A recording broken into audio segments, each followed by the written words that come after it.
Hello, friends, and welcome back to r/ProRevenge. We begin our video with a warm-up story in which the bosses were wrong. But before we begin, don't forget to subscribe to our channel if you're new here and turn on notifications so you don't miss a new video every single day. Here we go. Don't walk to work. We need you here ASAP. Today, I was on my way to work. I was getting off the subway station, still 10 minutes walk away from work, the office in a very conflictive part of the city, traffic-wise, when I started receiving a lot of Slack notifications. That even if you're away, the person sending the message can force a notification push. TL, tech leader, hey, the CEO needs a change on the platform because of the presentation she has today. PD, me, poor developer. What change? When does she need it? TL, a couple of style changes, but one of them an endpoint has to be modified. You're the only one with access to both repositories and that can push to master. She needs it ASAP. How far away are you? I'm a 10-minute walk away. The change shouldn't take more than 15 minutes. What time is the presentation? No, she needs you here now. She said that you should ask for a ride-sharing service with the company account. 5 minutes later, where are you at? Waiting for the car. It's still about 5 minutes away, and it says it takes around 15 minutes to get to the office. Okay. Got to the office about 25 minutes later due to the traffic. CEO visually pissed. Started up the computer, made the fixes in about 15 to 20 minutes. Then they told me that the presentation was still 5 to 6 hours away.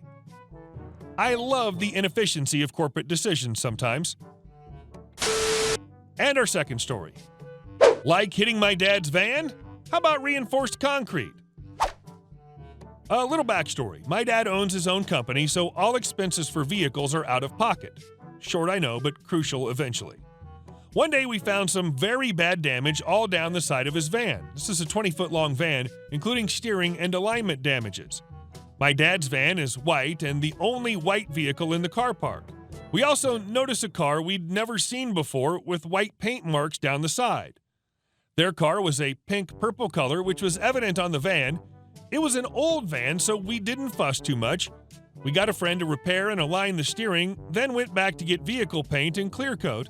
When we got back, we hadn't yet paneled the inside, so the dents were easy to fix. We repainted the damage and thought not too much after this point. The car appeared every week for the next 3 months. My dad parked elsewhere to avoid more damages. After a while, he got a new van and then parked where he used to. Forgot to mention he parked in 2 spots because if you didn't know, vans are wider than cars. Not even a week later, we hear the alarm blaring from the car park. Our van had been scraped along again because this van was newer. The sensor for the alarm was much more sensitive. Some people from the surrounding area came out to see what was happening. The pink-purple car had a familiar white paint scrape, and my dad's van was the familiar pink-purple. My dad stayed cool and just walked back inside. He later told me his plan. He had the idea to have a van-shaped steel mold constructed and filled with concrete. We had a professional artist come and paint the solid block. Fret not, the site managers were happy for this to happen. The next week, we heard a crash, but no alarm. We look outside to see none other than the pink-purple car had plowed into the concrete replica. We were shocked to see the replica had actually been dislodged from the ground. The car was totaled, and the driver stumbled out and started yelling at my dad for endangering his life. Police were called and gathered statements from everyone. Apparently, he said it was because of my dad's parking that he hit it. He parks as far forward as possible, and the replica parked the same, again 20 feet long. He even sometimes in the hedge a bit. The police sided with my dad, but the driver insisted on being taken to court, so it did. I was too young at the time, but my dad and our neighbors told me that we won, and the guy was found guilty of driving uninsured, driving drunk, driving with a suspended license, driving without tax or MOT, possession of illegal substances, and to make it all the better, deliberate damage to company property, the vehicle registered under the company. We ended up getting a brand spanking new van, and he was jailed for 15 years and couldn't apply for a driver's license. If anyone cares, the concrete was hauled away, never to be seen again, and the steel was recycled. If anyone cares, we became a successful business in the end. And our last story. I got their business shut down. When I was a freshman in college, I took my first office job working for a large company doing contract work to a partially owned subsidiary in the mobile phone industry. It was the 90s, and the world of mobile phones was still in its days of every local telco still being separate from the divestiture when they broke up Ma Bell. You had tons of available companies to choose from instead of the big four and their MVNOs. Coverage maps looked like someone sneezed on them instead of the coverage you had now. There was no data, no text, and 100 voice minutes was enough for most anybody. It was the Wild West in telecom. The job paid well enough, and the hours allowed me to go to my classes. The job was fairly easy. We were tasked with activating new accounts. This required us to run credit checks and collect deposits when necessary. In the spring and summer, things were relatively calm. The only rule that really upset me was that we were not allowed to read anything outside the company intranet during downtime, and this meant I couldn't knock out coursework. No big deal. Come November, they wanted us to work more and more overtime to ramp up for the upcoming holiday season. This I could not do, as I was hanging on balancing a full course load in addition to working the requisite 40 hours. They instituted a demand for at least 10 hours overtime a week. We were a small part of the building, as we took up less than half of one of the 4 floors and were the only company there that was not a defense contractor. The contractors were all pretty cool, even if the MPs on floors 3 and 4 were a bit hard-butted and they were nice to talk to on breaks. We had no room to expand. The office was also only open from 0800 to 0200. Because of the demand for overtime, they instituted desk sharing, but because they still didn't have enough desks, they couldn't seat everybody. I worked days, and they wanted me to stay until about 1900 hours. This meant that the person with whom I shared a desk would normally start at 1300 and had no place to sit, and as they were also expected to work the overtime, that they would show up for 2 hours early and sit in the break room until I left. I couldn't understand why they would pay this guy 2 hours of base pay and 2 hours overtime to sit in the break room and twiddle his thumbs. But they determined that would be better than having me get out on time. Eventually, I had to tell them I was quitting, since I couldn't do the demanded overtime. I left and figured that was that. They called back 2 days after I left and asked if I would come back to work. I said I would on the condition that I would not be expected to work the overtime, and they said we'd talk about it when I came back in. I showed up, and they pulled me aside and said they still needed me to do the OT. I told them it was impossible, and there was no point to having asked me back if I had to work it. We were at an impasse, so I quit for the second time within a week. The company started asking for more and more overtime of the remaining employees.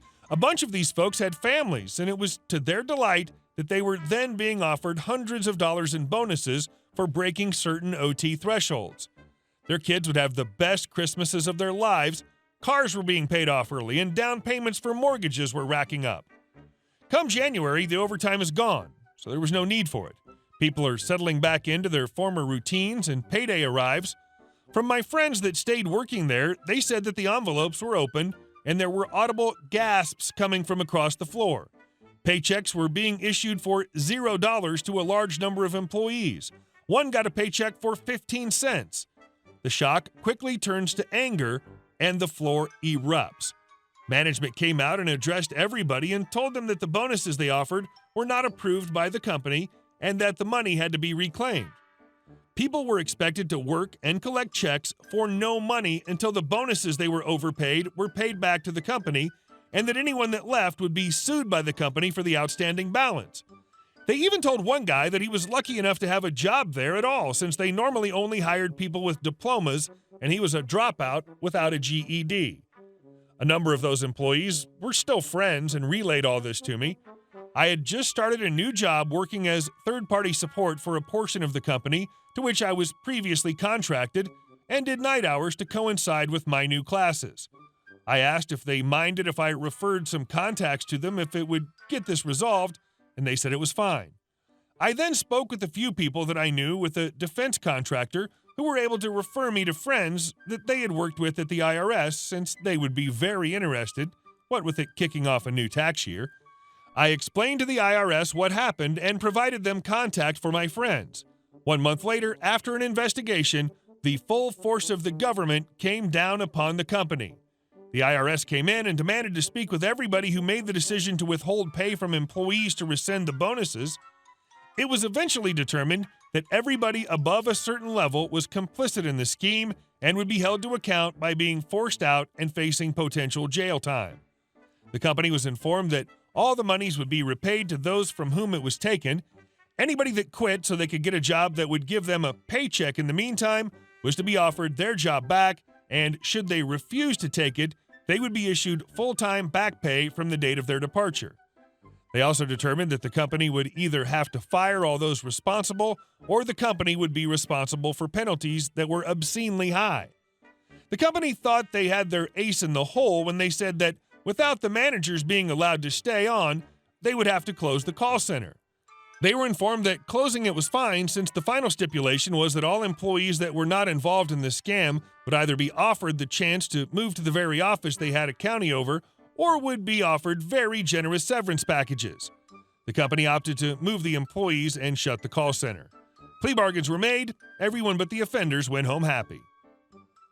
Why did they even think they could get away with not paying people? Like, WTH. Hey guys, thank you all for watching the video. I'll see you in the next one.